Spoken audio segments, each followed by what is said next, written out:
Okay, guys, I want to be respectful of everybody's time. I'm glad you guys are here. We'll probably have a couple more people pop on, but we might as well get started. Usually go about an hour. We might go a little bit over if we have some Q&A. It's up to you guys, so stay involved. Our next class isn't until 1:30 on this same link. I don't know if any of you are on that one, but it's basically the EXP overview. We'll be doing that at 1:30, so we've got a little bit of a slough time there. But we're really excited to have Corey Lewis with Primary Residential here. Corey is my preferred lender, and we talk a lot about appraisal. So this is a really good topic because there's a difference of opinions between appraisers and realtors on how to properly value a property, because we do it for different reasons, right? I mean, I know I can market a property based on what a buyer's willing to pay. And I'm always telling my sellers, it's like, hey, we got to sell this thing twice. You know, we got to sell it to a buyer, but then the appraiser's got to agree. So I'm really excited to talk about some of the intricacies here. And Corey does a lot of the appraisal disputes for primary residential because, you know, there's different opinions sometimes. When that comes in too low and the buyer can't get their loan, everybody's a little bit miffed, right? And so we got to try and find a way to get everybody on common ground. And sometimes it works and sometimes it doesn't.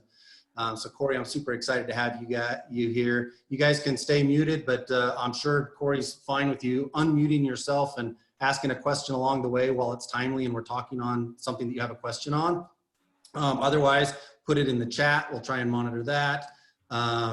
Corey's been in the lending business for a long time. And like I said, he's kind of got this specialty with primary residential where he handles the appraisal valuations when they come up on there. So Corey, I'm just going to turn it over to you. You've already shared your screen. Great. So stoked to have you, buddy. And I'll just let you run with it. All right. Thanks, Jeff.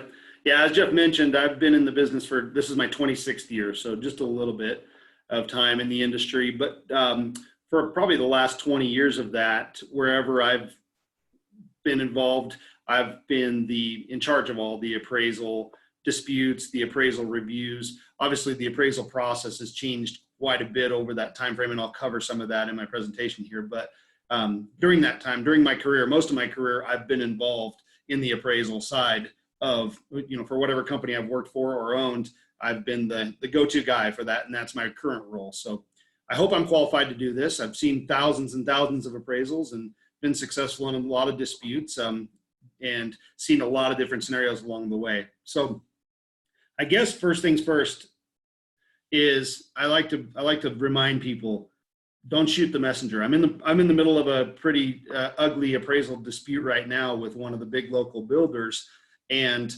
this is something I'm echoing across the board.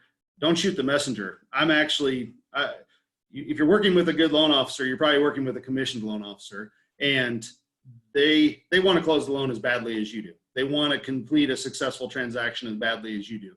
So whether you're on the listing side or the buy side, make sure you're understanding that the loan officer involved is probably on your side, no matter which side you're on, because they want to have a successful transaction. So obviously, when you're the listing agent, you want to get that price that you're asking for. And, you know, when I'm on the side where you're representing the buyer, number one, I want to have a successful transaction, but also same as you as the buyer's agent, I want to make sure that we're buying a property, we're not overpaying for something or not doing the right thing for our mutual client. So end of the day, don't shoot the messenger. If you do come in low, work with the lender, not against them, to try to get it to a successful point. Rule number 2, appraisals, I wish it was cut and dry, and I wish it was every comp was right next door in a model match and there was no question the value. But as you guys have probably seen throughout your careers, appraisers are going to see things differently. They might focus on what's important to them. They might focus on finding an exact model match. They might focus on finding, you know, proximity might be more important to them. Acreage might be more important to them. Exact design and appeal might be more important. So there's different appraisers are going to have different approaches as they look at the value and try to assess the value for you. But just remember, if it was a science, it'd be a lot easier. If everything was, you always had a comp within, 6 months and 2 blocks and an exact model match, then we'd never have any concerns or disputes with value, most likely. Hey, Corey. Yeah. Your audio is pretty choppy on my end. Does everybody else hear him okay, or is it just on my end? Is it kind of cutting in and out? I don't know if do you have a headphone maybe you could stick in, or earpiece, or get a little closer to the mic? He's clear on my end. Yeah, mine's been good. Jeff. Yeah, he sounds good. Okay, it might be my monitor then. I'm getting feedback that everybody else hears you good, so keep on checking. Okay, let me know if it is a problem and I'll try to adjust something. And again, this kind of goes without saying, but the appraised value is not what the appraiser thinks the home is worth, or more, to go take that even further, what we as the lender or you guys as the agent think it's worth. It's what the appraiser can prove. So again, there's going to be personal opinions that are going to be involved on all of our sides. And let me see. Sorry. So just make sure that, understand that the appraiser has to justify whatever value they come up with. I can tell you right now, I'll repeat this throughout my presentation, but I talk to appraisers pretty regularly. They want to hit value. They don't want to talk to me again. They don't want to talk to you guys again. They want to collect that appraisal fee and they want to move on to the next report. Last thing they want is me to provide 3 more comps and grind them over everything on the appraisal. So believe me, they go into it wanting to hit that value, but they have to absolutely prove it. It's not, I want to hit value. It's, I've got to justify why I hit value. So I have to explain this to people all the time too. In an open market, most goods, services are what they'll sell for in the open market, right? I mean, if Jeff's selling pencils and somebody thinks his pencils are really cool and is willing to pay $1 a pencil, and you can get them at the store for a penny a pencil, nobody's going to dispute Jeff selling his pencils for $1, right? Because they are what they are. They're worth it because I'm willing to pay it on the open market. But the difference, unless you're dealing with the cash offer, the difference is the lender's going to have to, the value is going to have to be confirmed for the lender because we're taking it as collateral. If somebody's willing to pay $50,000 over list price, that's fantastic.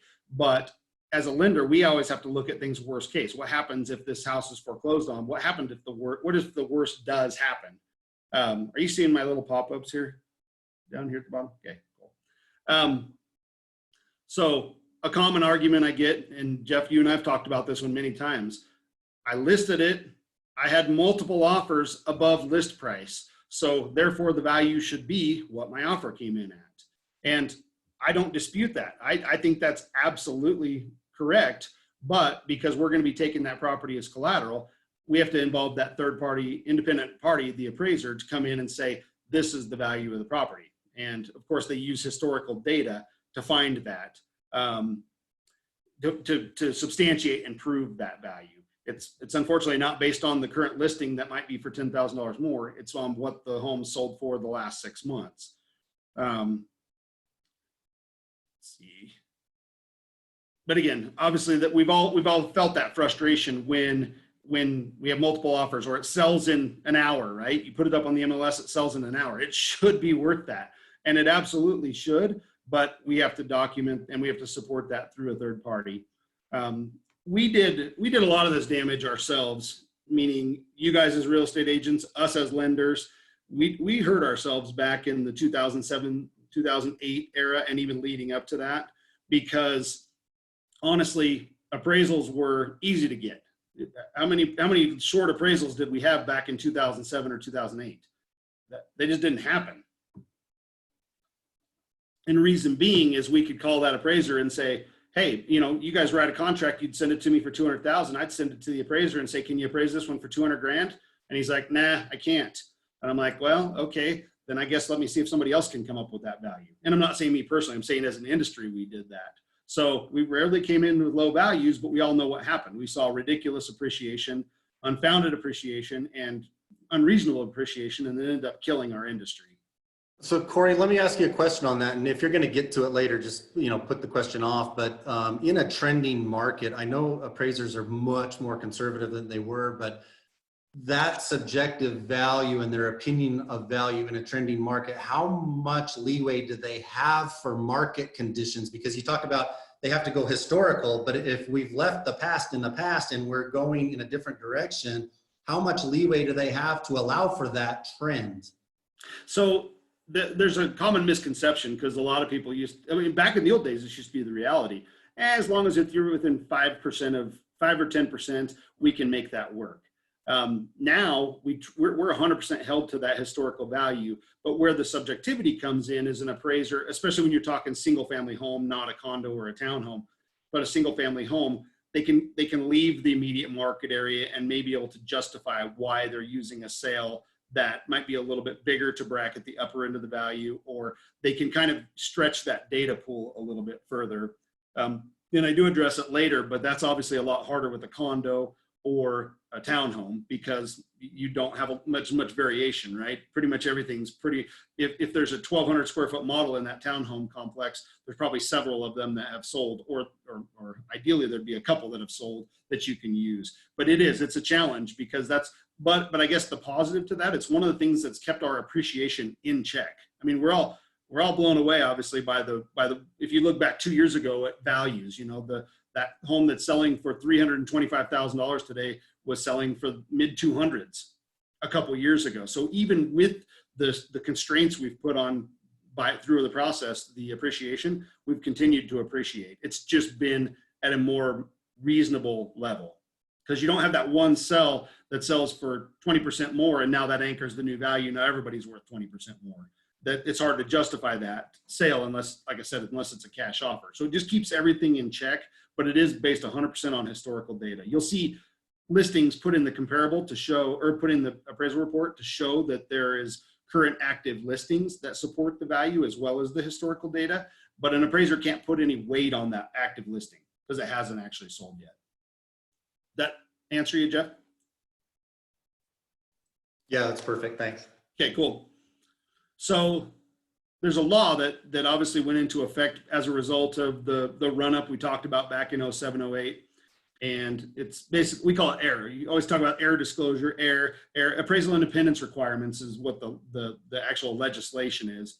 We kind of discussed the why behind it because, there were some people in our industry who would threaten the appraiser. If you don't hit my value, I'm never sending you another report. So we could really, as an industry, strong arm those appraisers. You guys as agents could strong arm the appraisers, or you may have even had your own appraiser that you called on. He always hits value. He always comes in. He never misses. Well, obviously those appraisers were under a lot of pressure to not miss a value because if they did, they're going to lose the relationship.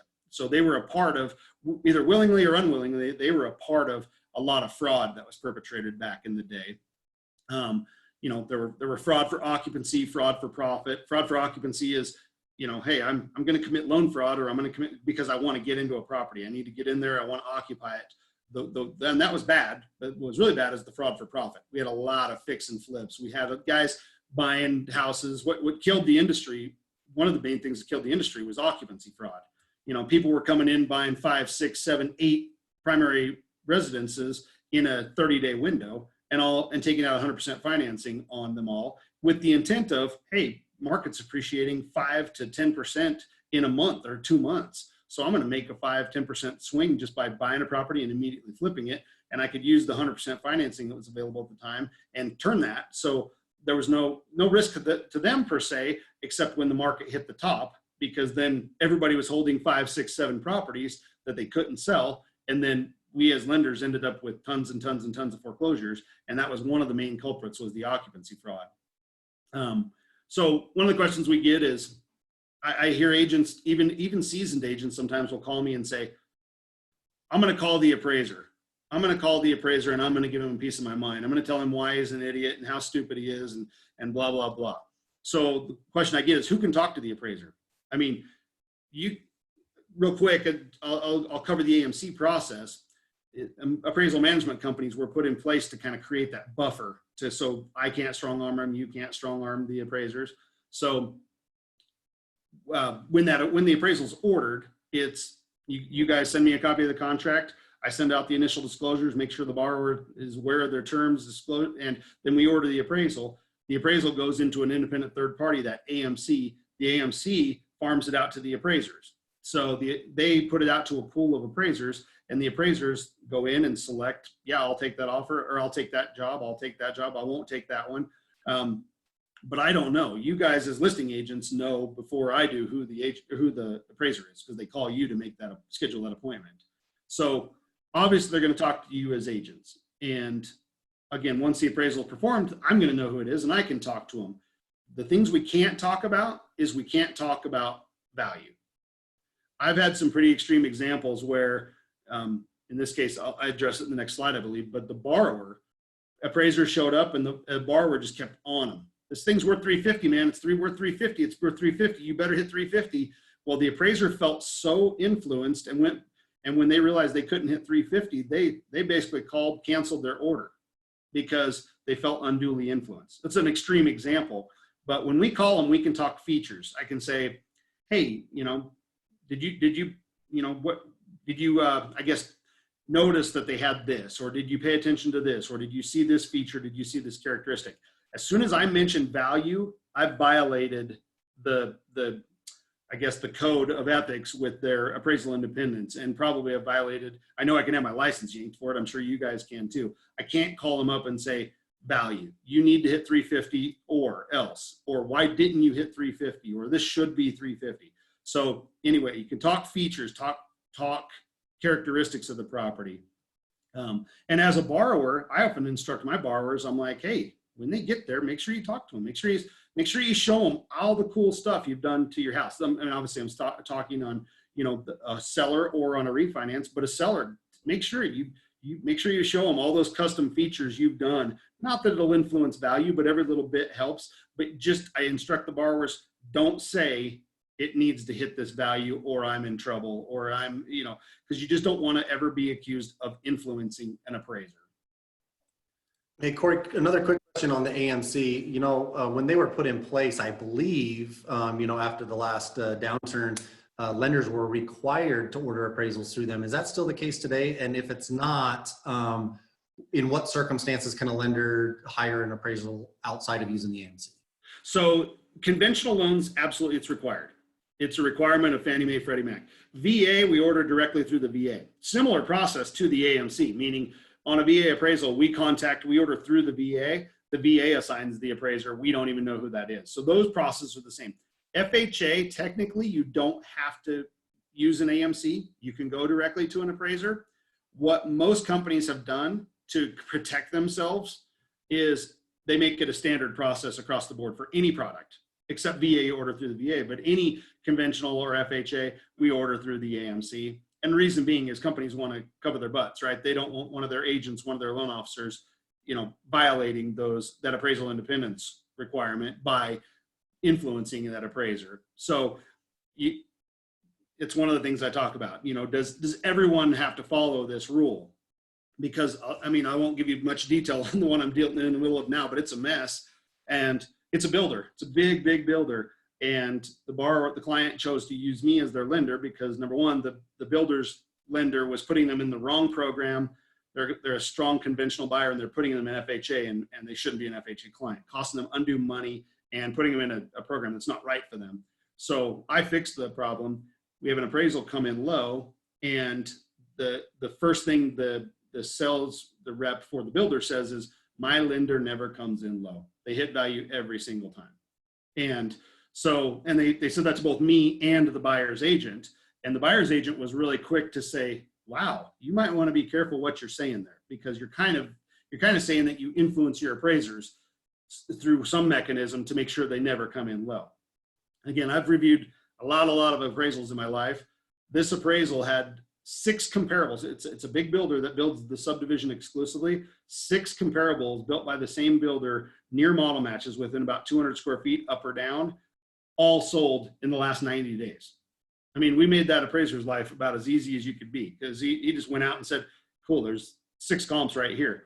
Well, I forget why I'm telling you this. Oh, because they said they never miss value. They never miss value. Well, and again, I have a little inside information because one of my staff processors left that preferred lender and works for us now. And when I talked to her and said, hey, did they ever have it? And she said, happens all the time. So again, it was just an agent trying to strong arm saying, you need to come back and use my lender because we never miss value.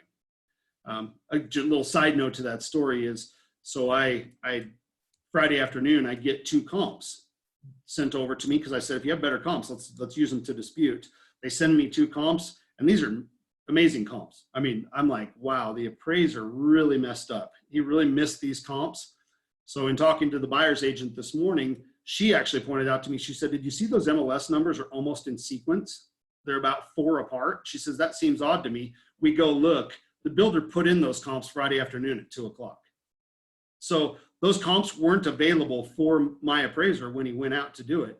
And one of them sold on May 2nd or 3rd or whatever it was, and the other one sold in December. Both of them were added Friday afternoon.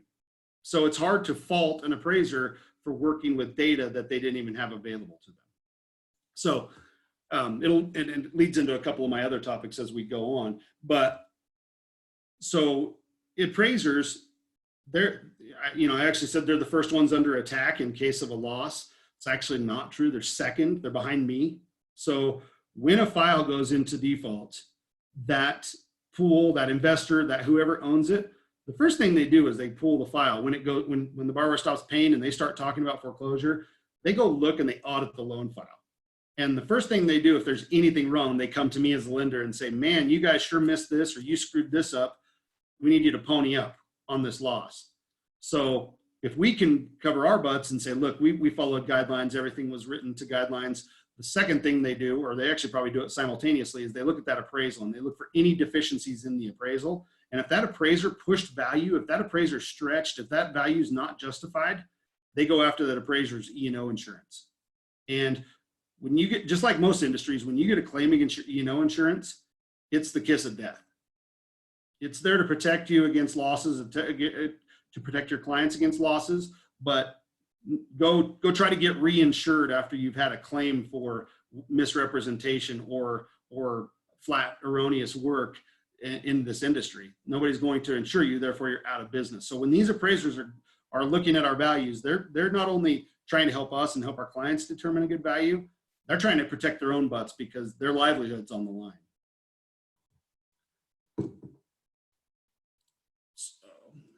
Obviously, we talked about this a little bit. Jeff, you actually touched on it. What's value? We're looking at a few different animals here. There's value to the buyer. There's value to the seller. There's value to the lender and the appraiser. So for the buyer, I mean, we all know what drives a buyer. It's location, the layout of the home, it's the neighborhood. This is going to meet my needs as a family. And, obviously we love that. It's what I love about my job. It's what you guys love about your job. Getting somebody into a place that is amazing for them, that fits their family's needs, that gets them in a better location, better school district, gets them the features they need to enjoy their lives more. So obviously they're looking at it. Some people, want the characteristics. Some people want location is the key. Some people want, I want certain square footage, certain bedroom count. Some of them I want new, right? I've lived in an old house. I want to live in a new. So there's value for the buyer. So value for the seller. You guys deal with this as well. I mean, how many times do you go in, and a lot of times that seller, the house is worth $1 gajillion to them because that's where they raise their kids. It's where they raise their families. They remember patching the holes in the walls. They know how much work it took them to remodel that bathroom that they did themselves. They have these memories, and therefore that house is worth $1 bajillion, right? Or it's worth a heck of a lot more than the market will bear sometimes. And you guys have to correct that by saying, I know you think this is worth this much, but it's really worth this much. And some of them undershoot, of course. You always have the one saying, I think my house is worth less, and you guys correct that for them too. But so there's a value to the buyer, value to the seller, and then again, that additional value, that third kind of component is the value to the appraiser, which is in by proxy and a value to us as the lender. Is it a unique home? I just dealt with one of my loan officers. He brought it to me and they were really upset that we couldn't find a way to do the loan. It was a dome home, an earth home. The only part exposed was the front door. And we don't have a program. That's too unique because it's the only one. The appraiser went out 250 miles and couldn't find another one. So that's really hard to lend on because again, when we're underwriting and when we're looking at this, as I mentioned in a previous slide, we're looking at it worst case. If I have to foreclose on this home, is it readily marketable? Is it something we can sell? And if it's a unique home, if it's the only one in the state, your buyer pool is going to be pretty limited. I'm going to have to work hard to have Jeff help me find a buyer for an earth home. that may not be out there. So, so the appraiser looks at it as, what do the comps support, right? What do my historical data that we have support? You know, and there's a lot of variability and a lot of subjectivity there. So, you know, for instance, you might have one model that has 3 bedrooms on the main level, and the next one might have 2 bedrooms on the main level. You may or may not see an adjustment there, because there might be, you know, the appraiser may deem that those 2 larger bedrooms carry as much value in the market as the 3 smaller bedrooms. So again, there is a lot of subjectivity, and that's which gives us room to dispute or push back or try to correct a value if need be. You touched on this, Jeff. Appraising in an increasing market, it's a challenge, because we know that the home's appreciating, and if everything in the project sells for 200 grand, how are we ever going to get to 205 if we can never take that stretch? We can never go up above that. And that is a challenge, but it's easier with single family homes. So again, touch on it again, a value cannot exceed the highest sales price in the community or the area. I mean, here, let's talk specifically condos, townhomes. Those are the hardest for us to dispute, or hardest for us to push a value on, because they do have that exact model match next door that sold, you know, 60 days ago for the value. And then we're trying to push ours up, you know, even if it's 1%, 2%, 3%, it's possible, but it's a challenge. Hey, Corey, touch a little bit more on that, because we got some newer agents on there, and actually a couple of people are still getting their license on here. In a trending market, again, I hate to keep going back to that. Oh, you're good. How do appraisals end up rising in a trending market if it cannot exceed the highest sales price? Because obviously a buyer is willing to pay more. If you look at historical data and it says, well, this neighborhood's been appreciating 5% a year, whatever, how does that factor in? So how do the appraiser, with a higher valuation, and we see that increase in appraisal value? So in a perfect world, the appraiser should bracket value and should bracket square footage. So they should find comparables, and I'll talk single family homes first. They should find comparables that support, you know, a higher value. Then they might, you know, be more square footage with a higher sales price, or a little bit nicer, you know, a little bit better finishes. But they're supposed to bracket the upper and lower end of the sales range, and they're also supposed to bracket the upper and lower end of the square footage range. So that's what I mean. It's an art form and not a science, because they want to hit that value. They have to find data and support it. And again, I'll talk about it later in the thing too. Through their adjustments is where they often find a little bit of wiggle room. So the house may sell for less, but it may not have finished basement. It may not have the characteristics. There's quality and condition adjustments that give them a little bit of wiggle room to try to massage that into the next, you know, to hit the price point that we're looking at. And like I said, it's harder with condos, townhomes, because you don't have as much variety. But the appraisers are required to get comps within the project and outside the project. So it's those outside the project comps that might be able to show us that, hey, you know, in the last sale in the immediate project didn't support this value, but look, there's a competing home in the next project over that does support it, and then they can adjust. And in all reality, as long as they don't push too far, nobody really bats an eye. You know, it's when they really try to stretch, and when they kind of fall outside of these requirements. And again, I actually have some of those guidelines that they follow as we get further in here. Does that answer that for now? Okay. So the appraiser's inspection, I hear this from homeowners, and they're frustrated because they're like, how's this? I only hear when it comes in low, but appraisal comes in low, and they go, how's this guy supposed to know what my house is worth? He was here for 5 minutes. He literally walked around and was in and out. And so I explained to him, most appraisers, what they do when they get that order, they go find the home. When I'm looking at an appraisal, or when somebody asks me to pull comparables, first thing I do is try to go find a previous sale or previous listing of that home, so I can get the characteristics of it and get a good rough idea of what it looks like. And then I go start hunting comps. Probably a similar process to what you guys do when you're trying to determine a value for a listing. So an appraiser, what they do is they sit down, they find this house, and they have the characteristics of the home, and they do the majority of their work before even going out and looking. They're out there to justify. Now, they should be measuring, obviously, but a lot of times they have the little electronic measures that they can hit that really quick and just bounce from room to room to room. And if they have, like I said, if they have the good county records or a good previous listing, they can use a lot of that data as their starting jumping off point. But they're in and out quick. I mean, they do look at stuff like, you know, the quality of construction. You know, is it solid surface countertops, granite countertops? You know, what condition is the roof in? You know, are the bathrooms remodeled? Are we looking at a 1970s home that's had last remodeled in 92, or are we looking at a 70s home that was last remodeled in, you know, 2015? Those are all things that they take into account, but they do a lot of their groundwork and legwork before stepping into the home. So they don't need to be there for an hour, 2 hours. You guys mostly know, probably most of you know, that FHA, USDA, VA, the government loan products, there's a little bit more stringent appraisal requirements. Those homes have to be, by definition, inhabitable. They can't have any health and safety concerns. They can't have any raw wood or showing wood.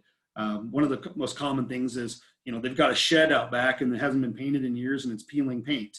And it's kind of silly because it's not the actual structure itself, but any structure on the lot has to have that corrected. So there can't be any peeling paint, can't be any bare wood. They'll look for handrails. They'll look for, they put a little more time. They have to make sure all the appliances and all the utilities are working at the time of their inspection. So just a word of advice, obviously, if you get an FHA offer, I think FHA offers are fantastic. They shouldn't be a deterrent, in my opinion, because sometimes that FHA borrower is more solid than a conventional borrower. But if you do have property issues, go into that eyes wide open, knowing that you may either have to do some repairs or that you may have some deficiencies when it comes time to get the appraisal done that have to be repaired. You know, they look more closely at electrical. They'll open the electrical box and take a look at it and see if there's any double tapped, you know, breakers. They'll look at those things and have them fixed. They'll make sure your your earthquake straps are on your hot water heaters, whereas conventional is a lot more fluid and doesn't really care as much. I'm actually experiencing on the same one I keep bringing up, those comps that the builder added have no photos, no description, nothing. They have the square footage, the property characteristics, and they put right on there for comparable use, for comparable purposes only. Well, because, I mean, again, I may have skipped over it. The appraisers don't inspect. They don't enter the comparables. The only thing they have to go off is the data that you guys are providing, in all honesty. Your listings, the better they are, the more thorough they are, help our industry when it comes time to appraise. Because if you cut corners on your listings and are really, not very descriptive and have 2 exterior photos, it's really hard for that appraiser to know what he's working with and to see if it's a true comparable. So I'm waiting on the outcome of the dispute I'm involved in now, and I'm unsure how the appraiser is going to look at it because he has no interior photos, no exterior photos. All he knows is the characteristics of the home. So he may or may not be willing to use those comps, or he might, because he knows the builder and knows the quality of the construction, might allow it, but it's yet to be seen. Sorry, yeah, I do address it here. They don't go inside the comps. All right. Any questions on that one? Okay. So, I have a question real quick. Yeah, go ahead. You attend different classes and they instruct you as a listing agent to stay away from saying things in the actual description, like there's 4 bedrooms, 2 bathrooms, this size deck, and all that kind of stuff, because today's buyers, focusing in mostly on the millennials, they're looking towards more of the things that are available in the community, and that for you to repeat everything that they can read really isn't necessary, and that you should include, those kinds of things like, trails and parks and this and that. But then does that make your job harder because of such, or do you suggest we do that or not? No, the characteristics, like, redoing the bathroom count, the bedroom count, that's not necessary because that's all obviously in that grid that we see. Where what I would address is like recent remodel, or and photos. Photos speak a ton. So if you do a good job on your listing and actually show what the house looks like you're probably going to do anyway, because you want to sell the house, right? But yeah, the more pictures and the better the pictures, the better you make it look, the better your client, the better you're going to sell. But it's the people who cut the corners so really by description, the appraiser is not going to care about bedroom count, bathroom count. But and they're really not going to care about parks or anything. Really, I hate to say it, but they don't really upgrade the value a lot for those great amenities, but they'll certainly hit you when you back railroad tracks or when you back power line or a feature like that. Okay, and I didn't think that it would actually increase the value as much as I just wondered if you thought as an appraiser it would make your job easier if we didn't mention all that. No, and like I said, more so if I can't go in the property and see the quality of construction, whatever we can do to, and again, it's probably stuff most of the good agents are already doing. If this thing was remodeled in 2018, you're probably going to already mention that because you're going to use that as your hook to get your buyers in. So it's really it's really the agents who are, I'm not going to put anything in, or I'm doing a really limited listing, and it might be some of the low budget listing services that just say, hey, here's 3 photos and a quick description, now go. So I guess, thank you. yeah, absolutely. Yeah, I mean, more is whatever the appraiser can go in and click and see. If I can see photos and you do a good job of look at this newly remodeled bath, look at this countertops, look at these, the features you're going to show most likely if you're a good agent, you're already doing your job. It's more speaking to those guys who are cutting corners and just throwing them up on the MLS and hoping for a quick sale.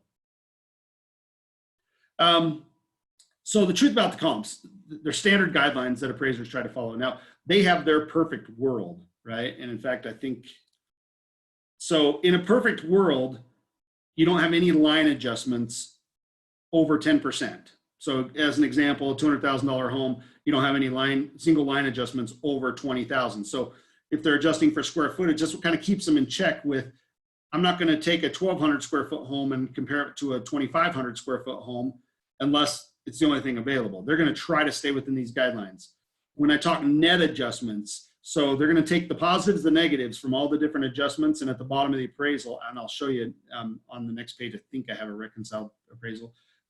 They're trying to stay at 15% net and then 25% gross. So you have a visual. You can see, can you guys see this, or is it too small? Small. It's pretty small. Is it pretty? So sorry, I don't know how I can. So I guess I'll just do the best I can to describe it. So these are your comparables. This is what a comparable page of an appraisal looks like. And so each of these are, as I go down here, location, site, view, design, appeal, age, condition. So there's different characteristics to the property. And then of course, if a home, like in this case, my property is 1,700 square feet, and this one's 1,410.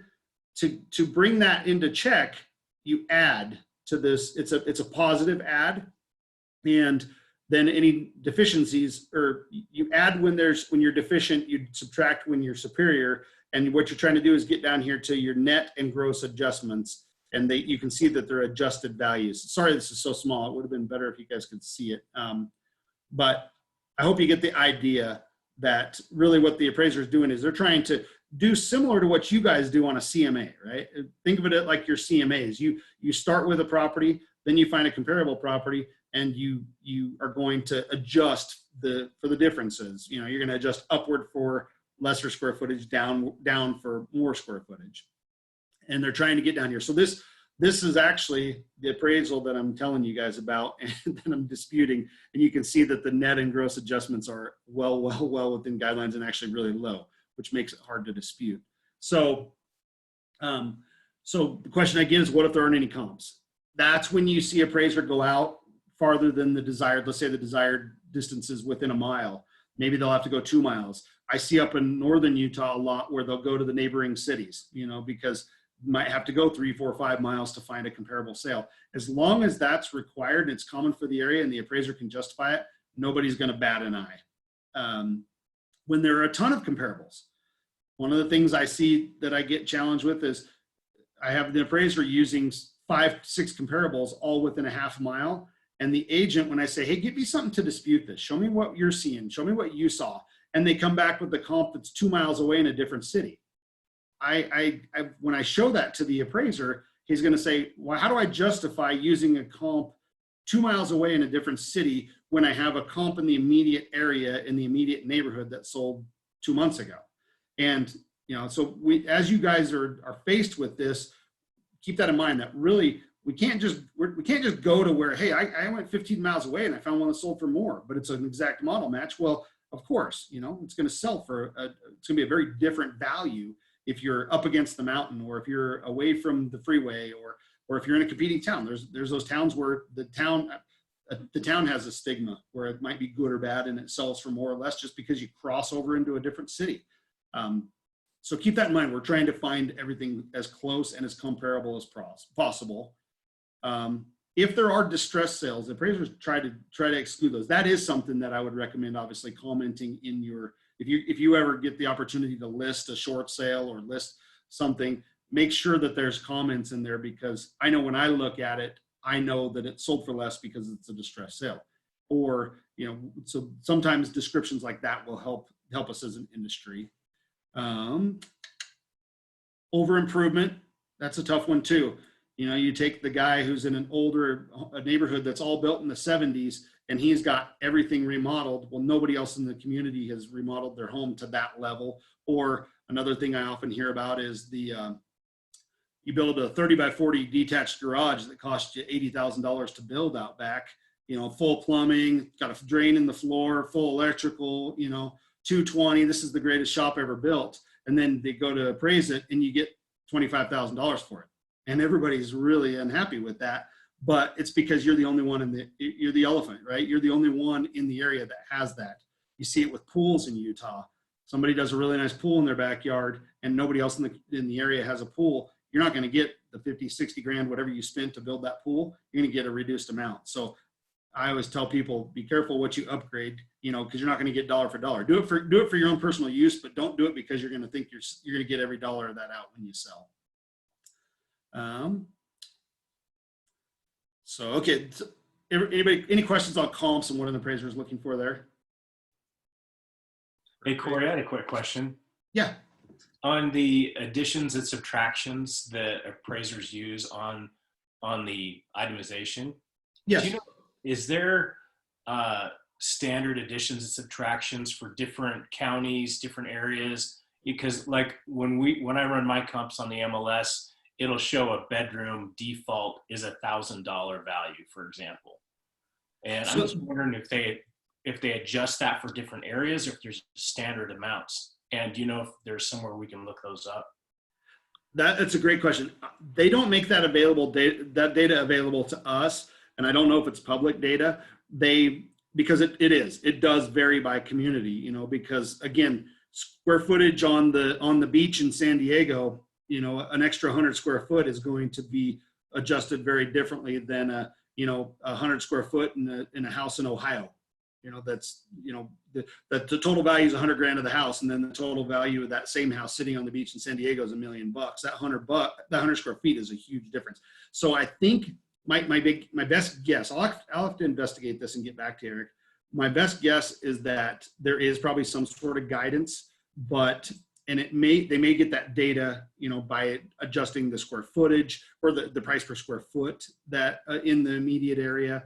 The bedroom count, like I said, it's kind of subjective, because sometimes you'll see an adjustment for you probably can't see it really well on here, but on this appraisal in question, these are all in the same neighborhood, same builder. One has 3 bedroom, our subject has 3 bedroom, 2 bath. Comp 2 has 4 bedroom, 2 and a quarter bath. And the appraiser gave a $1,500 adjustment for that extra bedroom and the extra quarter bath. So to me, that seems a little bit low, but I mean, it's probably not going to be questioned within guidelines either. So to answer your question, there's really not, and that's one of the things. What agents do when they send me their disputes oftentimes is they put together this fancy CMA for me, and I see that their adjustments are so far out of whack from where the appraisers are. And it's hard to say, yeah, your CMA is really not very good because of those discrepancies.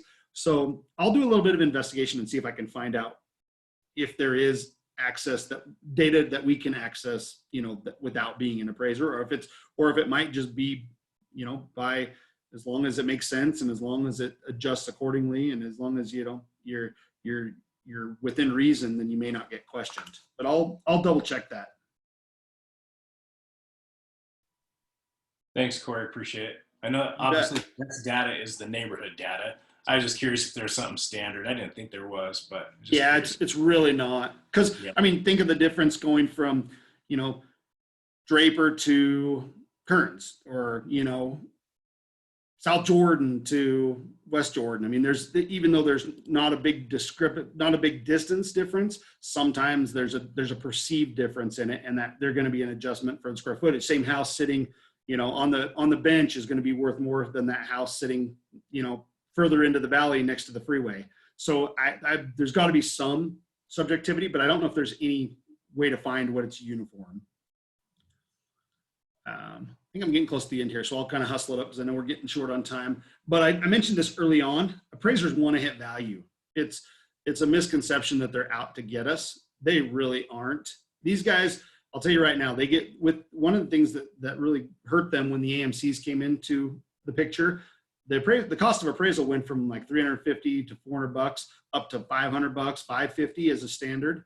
And the appraiser actually gets the same or less than they got 5 years ago. So they aren't making more money, and us that work on commission, hey, 3% gross commission on a $500,000 loan is a lot more than, or on a $500,000 sale is a lot more than a 3% on a $100,000 sale.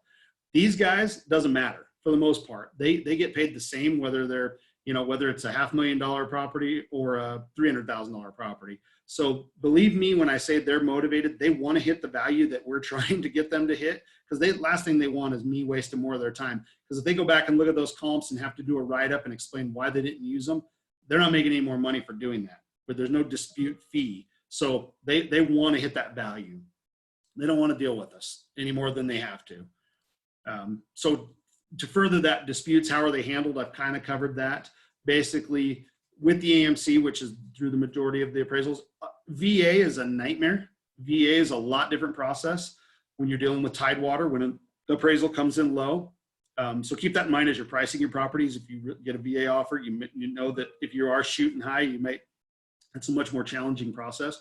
But conventional FHA, the process is, it comes back, your lender, in this case, what I typically do is I go in and search before I even send it out. Before you guys even know this is low, I've already researched it and made sure. I've looked at that appraisal. I've pulled comparables.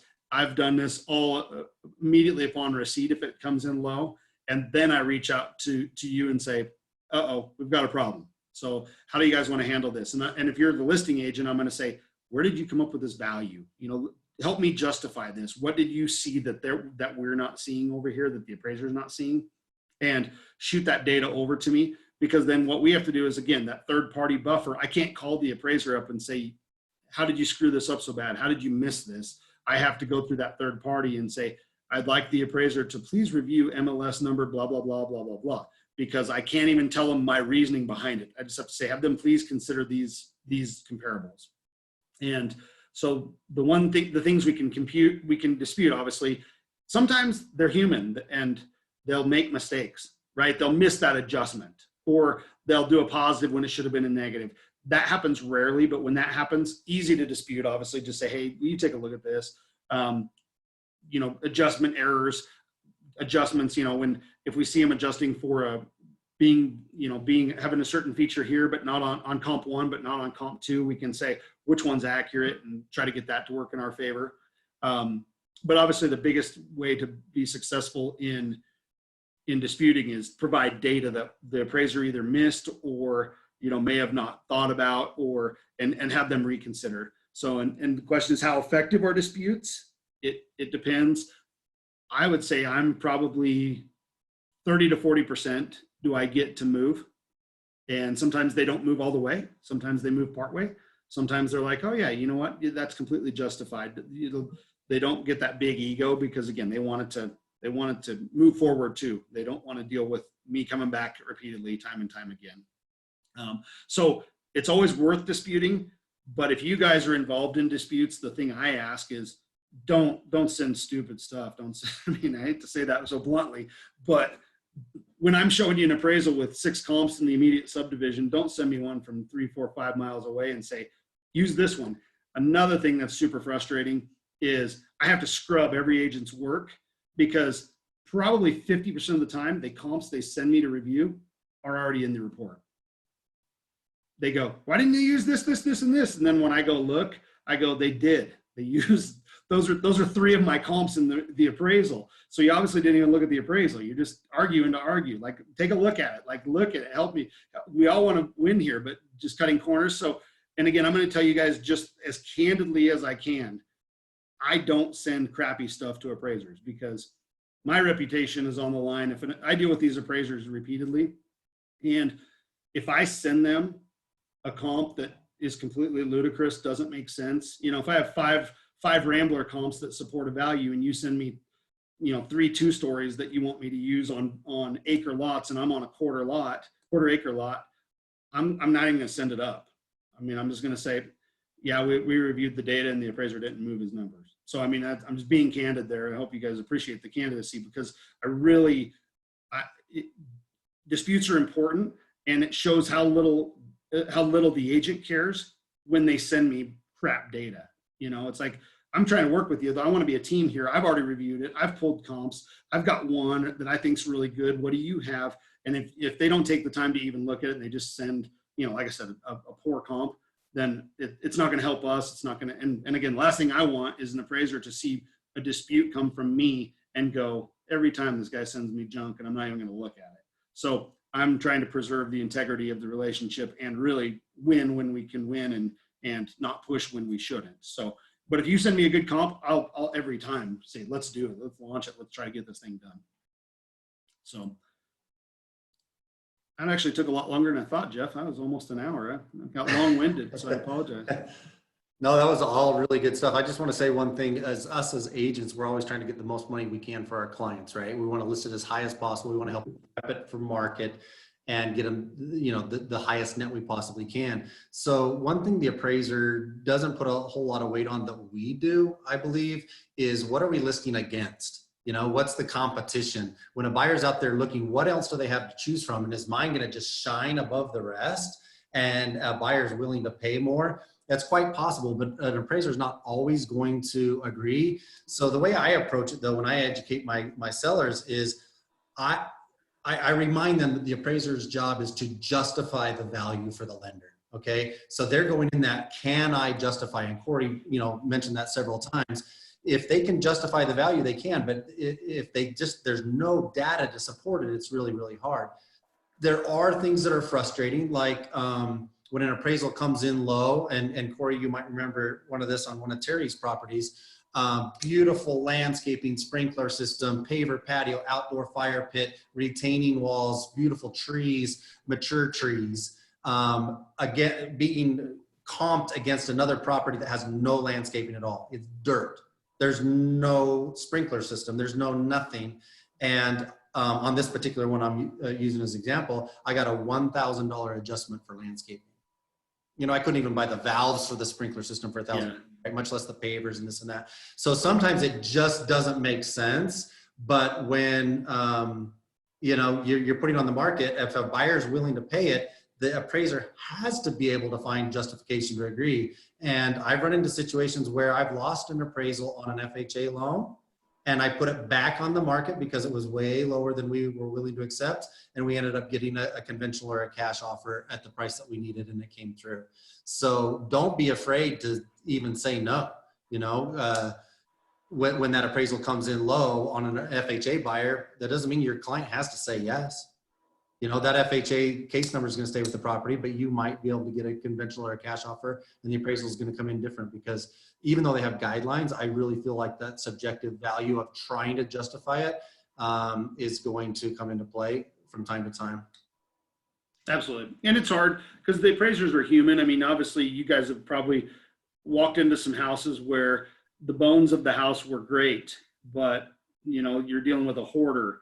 You're dealing with a person with poor hygiene. You're dealing with a person who lets their pets make a mess everywhere. I mean, the immediate impact on the value is negative, but an appraiser can't put a smell adjustment on there. They can't. So they're really just trying to do, they're looking at as much as they can, the just straight characteristics of the home.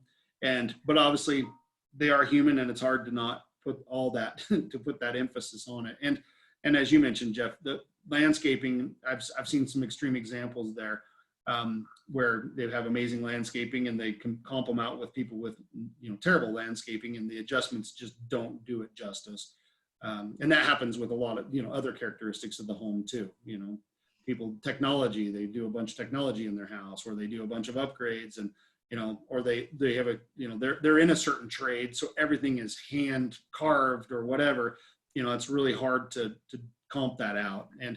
But as Jeff mentioned, we can't appraisal shop. If I can if I can verify, or I guess if I can declare an appraisal deficient, so if we can prove that the appraiser did a poor job, and this happens from time to time, and we can prove it deficient, I can go order a second appraisal, and I can use the higher of the two values. What I can't do is I can't appraisal shop. I can't go, okay, you came in low, I'm going to order another appraisal over here, and then I'm going to order another appraisal over here, and we're going to keep shopping until we get the value. We can't do that. And so, but I've had some pretty extreme examples where we've got an appraisal. I had a VA appraisal down in Utah County, that this guy had the smallest house in the nicest neighborhood. And the first appraiser came in, I want to say at 450. Second appraiser came in at like high 500s, same property, 6 months apart. And that's when it's disheartening how messed up the system can be. So, because there should never be that big of a discrepancy. But obviously, go ahead. Sorry, I just wanted to ask a question on that when you're talking about the condition of the property, because I've been in some properties that I know aren't as nice as what the descriptions say. You say the descriptions are important, right? It says recently remodeled. I go in the house and it's like that, their view of recent remodel is 15 years ago. Yeah. And so, and there's not enough pictures to really justify it. So is there any argument for us to say, hey, well, you know, I know that property, I went in it, the appraisers aren't going in it. Do we have any justification to dispute the remarks that they're using on our true remodeled property to throw that? I would say, yeah, it's hard because there's some subjectivity there, right? What, like you said, what you deem to be a certain characteristic or a certain quality is different. Because again, it's hard to see on the appraisal report, but there are adjustments on here for condition, and there's adjustments for quality of construction. And there's definitions in the actual appraisal report, but you know, like a C1 might be brand new construction, never been lived in, it's in absolute perfect condition. And a C3 is a home with normal wear and tear that certainly meets. And then a C5 is not, you know, inhabitable, or C6 might not be inhabitable because it's such poor condition. So this one, there's no adjustments, but you'll see quality and condition adjustments across the board when it's justified. But you hit the nail on the head. They have to do that based on what they see, what they get from that listing. So if that's ever the case, I would certainly bring that up, because I mean, I would say here are the comparables I would use, or please revisit, you know, comp number 3, the condition adjustment doesn't seem to be warranted based on, you know, here's data that we have. And they'll always entertain it. They'll entertain anything I go back to them with, as long as I can support why I'm bringing that, why I'm raising that question. And as long as I'm not saying value. I just can't say value. I can't go back to them and say this house is worth, you know, 400 because of this. I need to go back to them and say, you know, reconsider. And I think the adjustment on comp number 3 isn't justified, and here's why. So absolutely, if you have that data, let's push back. I mean, again, we're all on the same team here. We all want to get this done, and the appraiser's on the same team too. If I can give him the data he needs to justify that value, he or she, they're going to make that change, and they're going to be on to the next file, and they're going to be as happy as they can be. So they want to work with us, not against us. Some of them went off the deep end when you put this independence and you put this separation between them, but that's certainly not to say they all are. I mean, there's goods and bads. There's good real estate agents, amazing real estate agents. There's some really, really bad ones out there. Same with lenders. Same goes for appraisers. You know, it's just, we hope that we work with the best. And that kind of brings me to the AMC. We get to choose a panel. I mean, obviously we do business all around the state. So I don't get to pick 2 appraisers in Salt Lake City and say, these are my 2 appraisers. But if there's somebody who I see consistently poor work from or low values, I can actually ask for them to be removed from my panel. And So, and that's what, when I said everybody follows the AMC to some extent, some people have gotten pretty extreme in whittling down their panel, and it's questionable whether they're following the letter of the law or not. And sometimes they get in trouble, sometimes they don't. When you start seeing the same appraiser on all their work, you wonder if their AMC process is valid. But we're not policing them. There's powers to be way higher than us that are policing that and making sure that you're following the guidelines properly.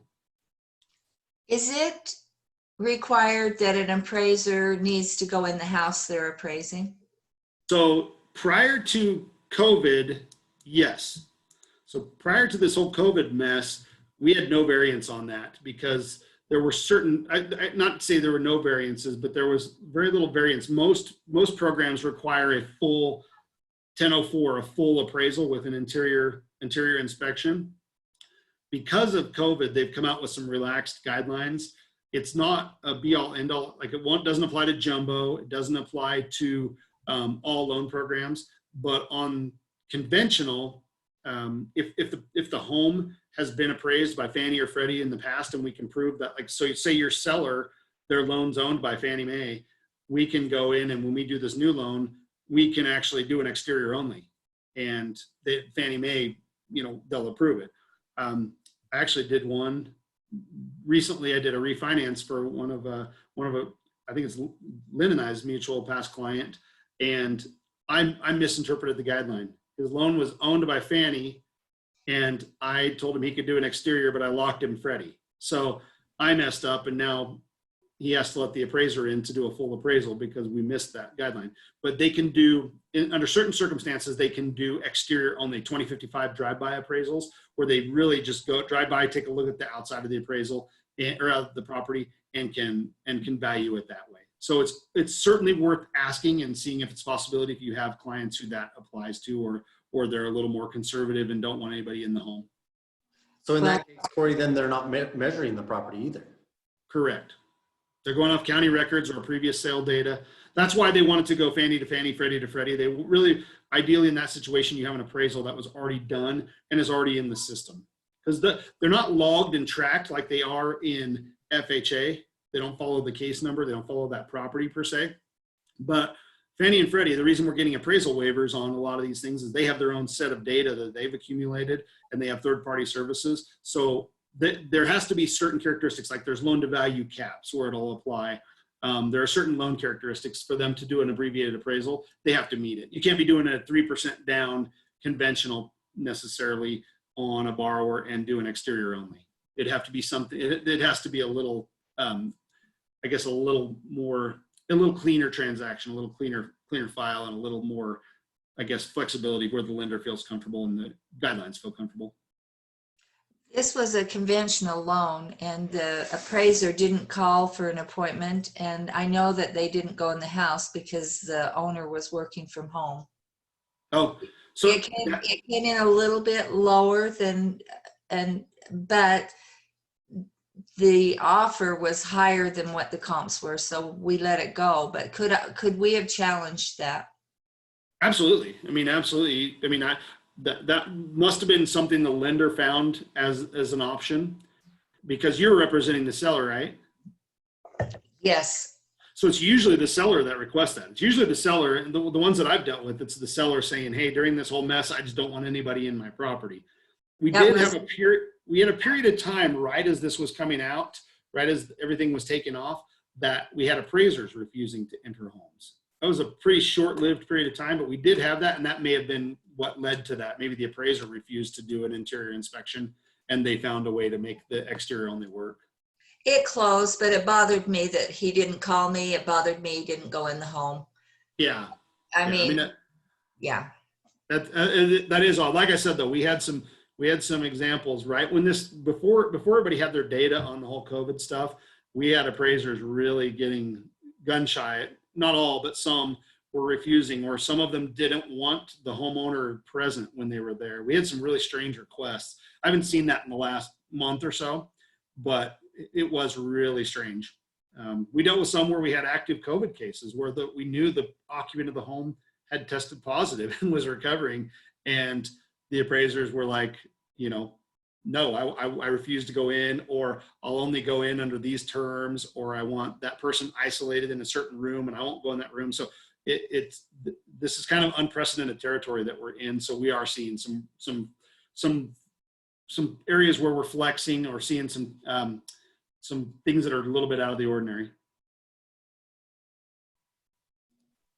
Hey, Corey, what kind of advice would you have when we're listing a property and the previous MLS has 1 square footage, the county assessor's office has a separate square footage, and then data the seller provides you is yet another square footage? So obviously, in theory, that appraiser should do a measurement and should use their measurement and match it up to whichever one it does, because that's, as you know, it's pretty common. And so you can specifically ask that the appraiser measure. That I can put a comment in the order. If we know that going in, I can actually comment in the order, say, please measure, because we have square footage discrepancies between the different, records we have. I'll have people get an appraisal and they'll provide an old appraisal to me and say, wait, look at this original appraisal came in with this square footage. And I mean, in those cases, the appraiser should do physical measurements and actually make sure they're working with accurate data. Well, and that's once we're under contract, but what about on the listing? But when we're listing it, when we got 3 separate numbers, would you suggest maybe hiring an appraiser to go out and measure it for the listing? Because if you you've got the wrong comps. If you list too high, then the appraiser measures it. You listed it at a price that is actually a bigger home than it really is. So how would you suggest we proceed on that? That's tough. I mean, I don't know that I would hire an appraiser to go out and do it, just because it's going to be an expense that you're going to incur. I don't know if it's something you'd be comfortable doing as an agent, or I don't know if there is a third-party service that would do that. But I mean, obviously that's a tough situation, and I don't know exactly the right way to handle it, because you want to do what's right, because you don't overstate or understate, right? It's going to hurt you or help you. Well, it's going to hurt you either way. It's not going to help you when they do their true physical measurements. Well, and I honestly wouldn't do the measurement, because then if it comes in wrong, then they're saying, well, you told me. Yeah. I'm not going to put myself in that position. But well, and I know you guys use that out. That's like all estimates, all square footage or estimates to be verified by the buyer. I see that pretty regularly on everything, which is smart. But I don't, it's a tough one. I don't know the best way to handle that, because sometimes there's discrepancies. Like I said, a previous appraisal, county record, previous listing. I mean, who knows? I mean, I'm sure you could get many different numbers on the same exact property. And I don't know who it would be best to do that, in all honesty. So you stumped me. Well, I'll let you know how it goes. So the rest of you, anybody got any questions, anything you want to ask Corey as we wrap up here? Hey, Corey, I've got one for you. It's kind of the opposite of what we've been talking about, but if you haven't run into it as an agent, someday you will. And it's, you're mentioning that our appraisers are trying to hit the value.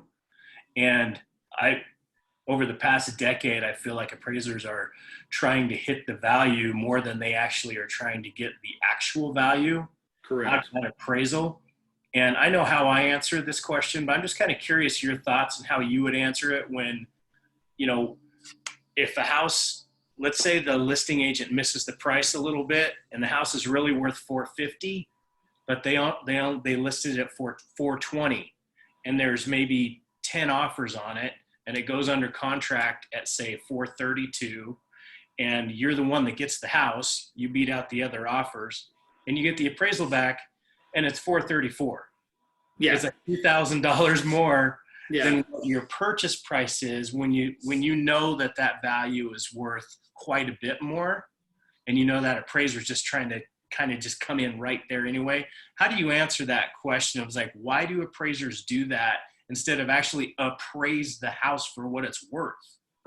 So it's the way I tell people, it's we anchor them, right? It's a sales tactic. Everybody uses it in sales. If you anchor people, and you anchor them at a higher, if you're trying to sell something for higher, you anchor them. Hey, I want to sell it for $450. You're not going to say everything's selling for like $420 to $450. You're going to say, hey, these things are selling between $420 to $490. And, you anchor them at the high so they feel like they're getting a lower deal. So subconsciously, I think we anchor the appraisers, right? Because we give them a value. I see the other side of it that you guys don't see when I do refinances, because it's a blind. It's a complete blind. I don't get to tell them what I'm hoping for or anything. I just say, go appraise this property.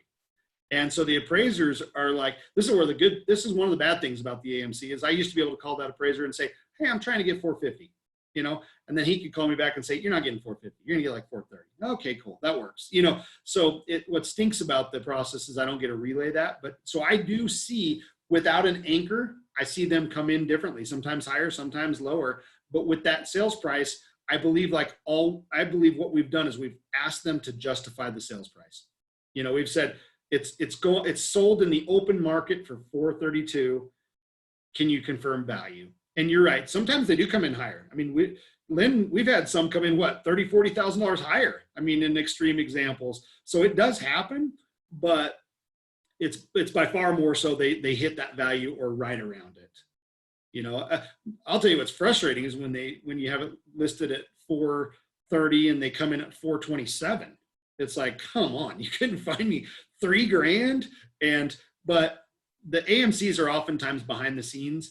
When those come in that close, they're oftentimes working for us when we don't even know it, because they know what's going to happen. They know we're all going to pitch a fit, and rightfully so. Because again, when you're that close, you're 0.5% off. I mean, come on, there's got to be a little bit of room to make that work. But yeah, you see them come in high, but you're right. Usually if they come in high, they come in just nominally higher, because an appraiser has to justify that value. And if they push it unnecessarily, they're going to say, well, why did you appraise it at 450 and it was only worth 440? I mean, and again, I'll let you guys all handle this on your own, but when they do come in higher, it's obviously scary to share that value if you're on the buy side, share it with that seller, because you don't want to make that agent look bad, and you don't want to obviously make that seller angry because they feel like they left money on the table. So just so you guys know how I handle it, because oftentimes I'm talking to both agents. I represent the buyer's agent. I represent the buyer and the buyer's agent. I send the appraisal to the buyer, and only time I'll ever release it to a seller or a seller's agent or anybody else involved in the transaction is with you guys involved. So know that that's never shared blindly. It's never like, because I have all the time, listing agent will say, hey, where'd that come in at? And I say, came in at value. Because I don't ever want to say, I don't ever want to do damage to you guys on the buy side. That's awesome. Thanks, Corey. Great info. Appreciate that. You bet. Anybody else have anything? Sorry, again, I'm sorry this slide was so small. This would have been helpful. So I'll share this presentation. I'll obviously shoot you a copy, Jeff. So if you want to distribute it to everybody where they can kind of view it and see it. And then if anybody has questions, my contact information's on here. You're welcome to call me, text me, or email me, if you have questions specific to this or any other topic. So Corey, pull up your contact info slide again, and that brings up a question. Can you do loans in other states or just in Utah? I see Sean down in St. George, so he's still in Utah. Is distance a problem for you in doing loans in another state? Brandon's in Nevada. Wayne, where are you at? What state are you in? Washington State. Washington State. So I personally only cover Utah, but my office, we cover, I think, about 32, 33 states. So we cover a good chunk of the United States. Primarily, obviously, we cover a lot of the West, and we do have some more Eastern states that we cover. I'm the sales manager in my branch, so these guys all report to me, so I can kind of stay involved in your transaction, make sure you have a good experience. And obviously, we only hire and keep and retain good qualified loan officers. So absolutely, I can help you in other states, just not personally, but I can kind of pilot the transaction to make sure they know and make that introduction and then stay involved to whatever extent's necessary. So we cover Nevada, we cover Washington, we cover all the states I heard there.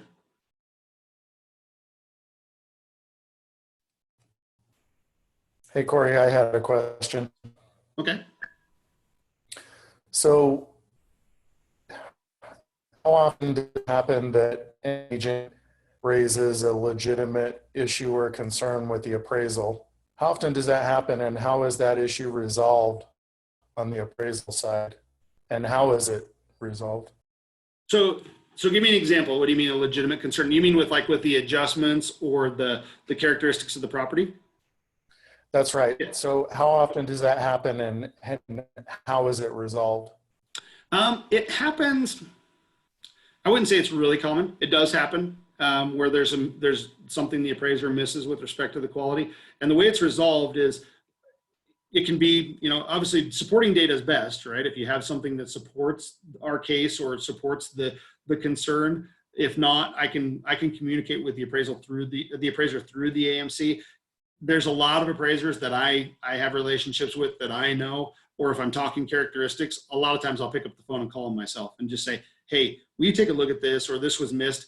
They can't change it unless I request it through the AMC, but oftentimes I show them the respect of going to them directly if it's an error. Like one of my good friends is an appraiser. I traveled with him for baseball a ton, and oddly enough, one of his appraisals came across my desk, and he had totally messed up on a couple things. And I just called him personally and said, hey, on this report, you missed this, this, and this. You did this, you did this. I'm going to put a request through the AMC, just a generic request, but will you go in and fix all these things? And he's like, absolutely. So as for how often it happens, I mean, as a percentage, I'd say maybe under 3% where you have those sort of concerns.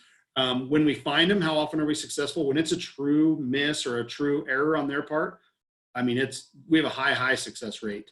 When it's kind of a difference of opinion, when it's like, hey, I think this is a C4, you think it's a C3, then you're not as successful because there's some subjectivity there. Hey, Eric, if you don't mind, it might be helpful to answer DL's question. I know that you just recently had this situation come up. You want to give it just for a real life kind of example, explain what you did on your appraisal dispute on that last one we were talking about?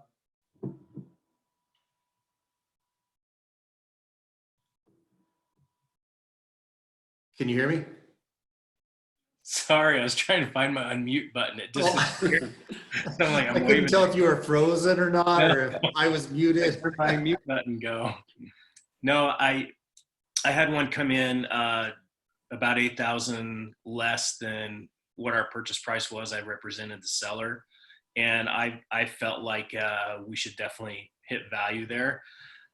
So what I did is I sent a message, an email to the buyer's agent with two other comps to look at, but I really wrote the email to the appraiser through that buyer's agent.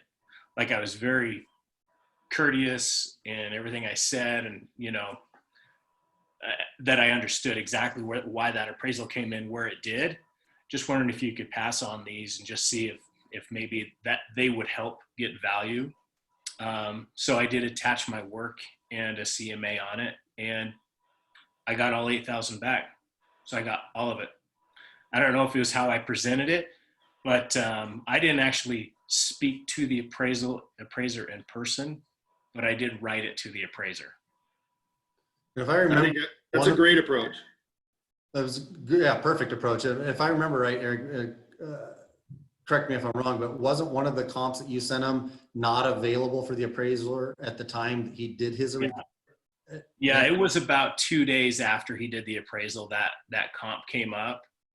And what was so fascinating about it is when I added that comp that I knew was going to put me way over the top, I put that comp in my CMA. And with that comp, it actually came out exactly where he appraised it originally anyway. So it really didn't help me that much as I thought it would with my numbers, but I sent it anyway without my numbers attached on that property, just to see if maybe his adjustments on square footage and things would get a little bit of value on that. And it worked out. And I know it's kind of a hit or miss, just kind of depends on the appraiser and kind of you get lucky sometimes, but I just tried to be as courteous and understanding of why that appraisal came out where it did, and just wanted to pass on and make sure that all that information was there since I did have an update. So I was watching it pretty close. Well, and it just goes to show you might as well try, right? And take a look at it and look. Normally you would think, hey, as the listing agent, I don't, the appraisal came in low. You don't want to drop your price, right? So as the listing agent, you're a little bit more apt to try and argue for your value. Where on the buyer's agent, they're not going to work very hard. So, I mean, you did it perfectly because they both wanted the transaction to go. The buyer put in an offer of what he's willing to pay anyway. And so by you submitting that information and him passing it on, it worked out beautifully. And it doesn't all the time, but it's the effort for sure. I had a really good agent on the other side too. The buyer's agent was excellent. And it was kind of interesting because the buyer actually asked that other agent, asked her, said, why are we disputing an appraisal when it came in lower? Why don't we just get the price lowered? And she said, well, remember, you need those closing costs that you asked for. So sometimes there's some additional aspects of a transaction that you gotta work with a little bit. But she was a really good agent and helped the buyer understand and passed on that information.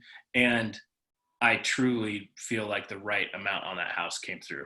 It was definitely worth what they adjusted the appraisal to. And Eric, you bring up a really good point, because if you look, and again, I'm sorry you guys can't see this very well, but you can see that's one of the first things that an appraiser does is they deduct the concessions from your value, because that wasn't value given to the property. So if you have $5,000 in concessions, that comes right off the top. So, when a house sells for $398, you're already adjusting downward because of those concessions. So it's important to know that. It's not a bad thing, right? We want concessions. They help our transactions go through. They're beneficial for both parties in the end, typically. But just know, as you guys look at a comp to send me or send to your appraiser to dispute, if you see that, sure, it sold for $390, but it had $10,000 in adjustments, keep in mind you're starting at $380. So one of my biggest concerns or challenges when I get comps from agents to dispute, first thing I do is I grid it out to make sure, because I can't tell you how many times I send that comp over and the appraiser comes back and says, absolutely, thank you for sending this. You justify a value $5,000 less than the one I gave you. They're not going to adjust it down, but as agents and lenders, we got to look at that, because I'm going to adjust it. And if you go, cool, yep, the gross sales price was above and it's perfect, but once you do apply your adjustments, now you just justified a lower value. And so be cautious when you look at that. Make sure it's not, so many people just go to that top line, sold for 400, I'm going to use it. And then they neglect to see that it's a bigger property on a bigger lot with $10,000 in concessions, and they just justified a $20,000 less purchase price than what they got. So.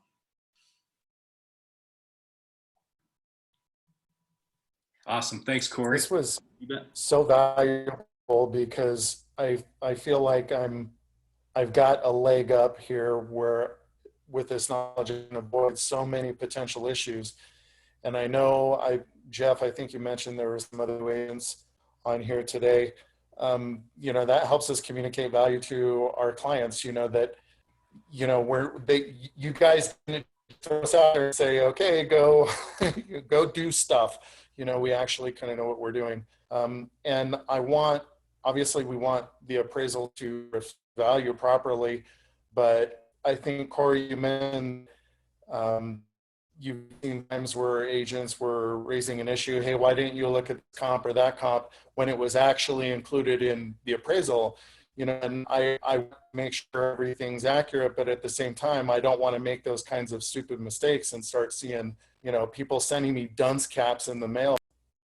Yeah, absolutely. And it only applies when you get to see a copy of it. Now, like for instance, if you're on the listing side and you're not seeing a copy of the appraisal, by all means, then you don't know what we're looking at. I think that certainly applies when you guys are given good data. So if you're not given a copy of the appraisal, by all means, send the comps and say, I haven't seen a copy of the report. Here's what I used in my assessment. Then as a lender, I should never be frustrated with you because you don't even have the data to work with. But when you've seen it and done it, then that dunce cap might be in the mail. You're absolutely right.